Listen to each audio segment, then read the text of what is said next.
Sepertinya Bunda cocok untuk melanjutkan Bapak nih. Nah, kalau dari asalnya Bunda dari Ayo, Buleleng. ayo gosip lagi, gosip lagi, gosip lagi. Ini rumornya nih Bunda ya. Kan Bunda Emang cocok nih, An? Cocoknya jadi apa kira-kira? kan Bunda asalnya dari Buleleng. Bapak, Bunda Denpasar. Bisa dua artinya Bunda. Oh. Bisa Denpasar, bisa Buleleng. Nah, Misalnya kalau di Denpasar jadi apa? Kalau Denpasar apa ya Bunda? Kalau di Buleleng? Lirik dulu Bupati Buleleng nih Oh, mungkin Bupati Bunda. Buleleng. Ya, rumornya kayak gitu nih. Oh iya? Iya. Emang Bunda cocok jadi bupati? Kredibilitas tentu ada Bunda. Gini gak nih, An? Coba kisi-kisinya dulu Bunda. Ya gini. Kalau masalah kerja, memang Bunda terlatih dari remaja untuk kerja. Tetapi capaian dan target Bunda untuk karir misalnya itu ranah politik sebenarnya. Bupati, wali kota, gubernur itu ranah politik. Tapi Bunda tidak terlalu berpolitik praktis. Tapi benar loh, Bunda kaget tadi. Kalau memang cocok jadi bupati, keren dong. Bunda Nanti punya tiba-tiba kapasitas dong. mau nyoblos ada Bunda nih, nggak ada iklannya. Enggak. Tapi gini, Bunda arahnya tidak ke situ. Di samping itu Bunda bukan pengurus partai, walaupun Bunda ber-KTA tahun 99 PDI Perjuangan. Kemudian juga kan Biar kehormatan juga Bunda. kan Bapak yang di dunia politik, Bunda hanya mendukung saja. Bunda ingin capaian Bapak lah yang maksimal. Bunda hanya mendukung. Tapi kalau untuk target misalnya DPRD, kemudian di eksekutif, sampai saat ini pikiran Bunda tidak seperti itu. Sekalian meluruskan. Ada kecurigaan di internal partai juga. Wah, ini pura-pura aktif mau jadi apa? Nggak jadi apa, gitu kan? Nggak jadi apa. Aktif itu hanya untuk meningkatkan kapasitas integritas diri Bunda. Kemudian menjadi contoh juga, walaupun suaminya posisi itu, istri ya nggak ikut-ikut lah, pengen jadi ini, pengen jadi itu, cukup dukung suami maksimal. Sementara Bunda punya ranah sendiri gitu, yang harus juga Bunda maksimal di situ. Jadi ketika dulu Bunda kan tidak pernah punya pikiran bahwa suatu hari suami jadi gubernur, nggak pernah. Tetapi kemungkinan itu ada ketika kita berada di partai politik. Bahkan partai politik pun sering mencari figur-figur atau tokoh-tokoh kalau di dalamnya kadernya tidak ada yang mumpuni itu. Tapi akhirnya semesta membuat perjalanan Bapak sampai di situ, dan tugas Ibu adalah ya seperti tuntunan agama bahwa ada Trimurti, ada Trisakti kan begitu. Jadi saktinya itu, jadi posisi perempuan itu harus berada tidak hanya di samping, tidak hanya di belakang, di depan. Jadi di depan kita menuntun suami itu membukakan jalan dengan doa-doa yang tulus kan begitu. Di samping bergandengan tangan seperti sayap gitu. Jadi kalau kedua kepak sayapnya bagus, burung akan terbang tinggi. Tapi kalau salah satunya diam, itu akan lelah dia untuk mencapai jenjang yang lebih tinggi. Jadi seperti itu. Di belakang itu Ibu tugasnya menjaga, karena goda-godaan pejabat itu kan banyak. Godaan ini, ya gitu kan.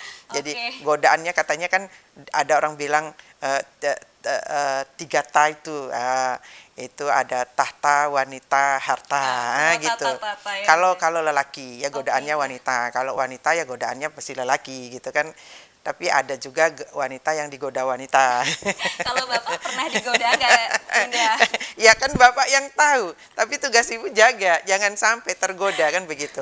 Ya jadi pemahaman yang Ibu berikan adalah waktu itu ketika Bapak udah gubernur, fokus, tulus, dan lurus. Nah, jadi dengan begitu Bapak bisa melihat dengan jernih, karena tidak ada gangguan kan. Ketika fokus, saya menjadi gubernur, bekerja untuk kepentingan Bali dan masyarakat. Kan seperti itu. Kan ada yang bilang itu di media sosial, ya orang dia dulu ketemunya kan jadi MC, sekarang jadi cemburu pada MC. Tidak. Nah, itu juga Bunda kan. Iya kan, seru kan? Katanya kalau nggak boleh pakai MC cewek, ya.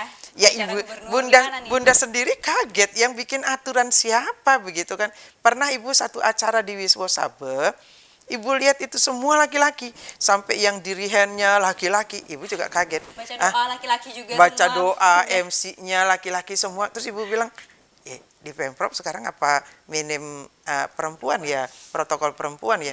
Belakangan justru dari luar Ibu dengar gitu kan. Lah, ini ternyata berada di posisi itu gampang jadi sasaran tembak. Jadi seseorang yang mau melakukan hal yang tidak baik, dia bilang, oh ini perintah Bu Koster, kena lah ibu, gitu kan. Karena orang itu tidak akan mau klarifikasi, tapi dia menggerutu, masa Bu Koster yang begini-begini diurusin. Nah urusan MC tidak boleh perempuan itu, dia yang ngomong kan orang lain. Pernah dia lihat buktinya ibu ngomong, perempuan nggak boleh jadi MC.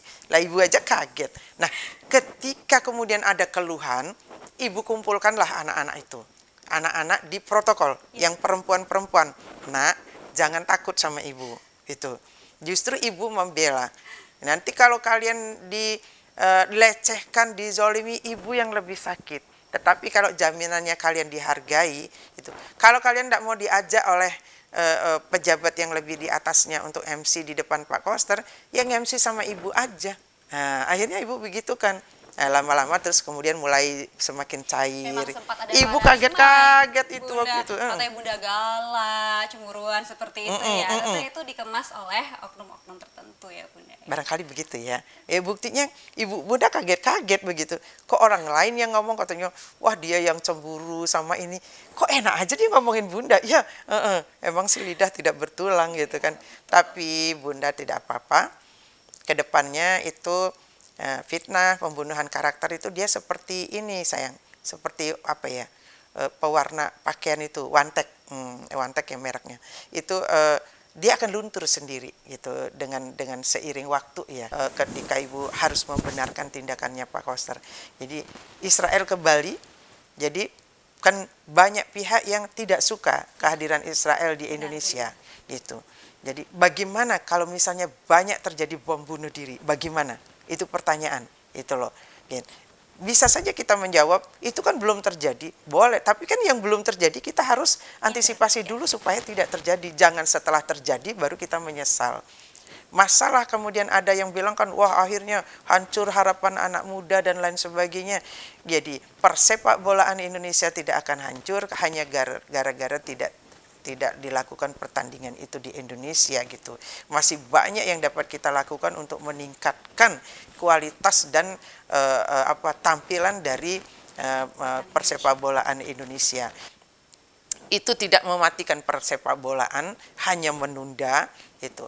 Nah, dan kan bukan Bapak yang membatalkan. Surat Bapak itu memohon kepada pemerintah pusat, dalam hal ini Kementerian Pemuda Olahraga, untuk tidak menghadirkan Israelnya, timnya di Bali, takut terjadi masalah. Masalahnya juga tidak kepada masyarakat saja. Sebenarnya tim Israel juga akan takut datang ke Bali, ke Indonesia gitu. Ya kalau saya tidak teraniaya, itu tidak ada masalah di situ kan mereka takut. Tapi kemudian dengan begitu cepatnya surat Bapak kan belum direspon. Tetapi kemudian sudah ada pembatalan ya. Kalau bagi Bunda, daripada terjadi yang tidak kita inginkan, ya syukurlah gitu. Dan jadi itu keputusan besar ya Bunda? Betul, besar itu keputusan besar dan itu memerlukan loyalitas sebagai anak bangsa. Tidak hanya memikirkan, dalam saat seperti itu kan kita dihadapkan pada dua pilihan. Nyawamu atau sepak bola, nyawa masyarakat atau sepak bola, kan seperti itu.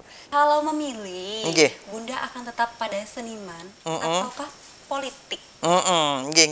Ternyata kan Bunda selama ini udah jalan dua-duanya sayang. Nah, karena di dalam berpolitik itu ada seninya, ya kan? Di dalam berkesenian ada politiknya, politis, strategis, taktis gitu.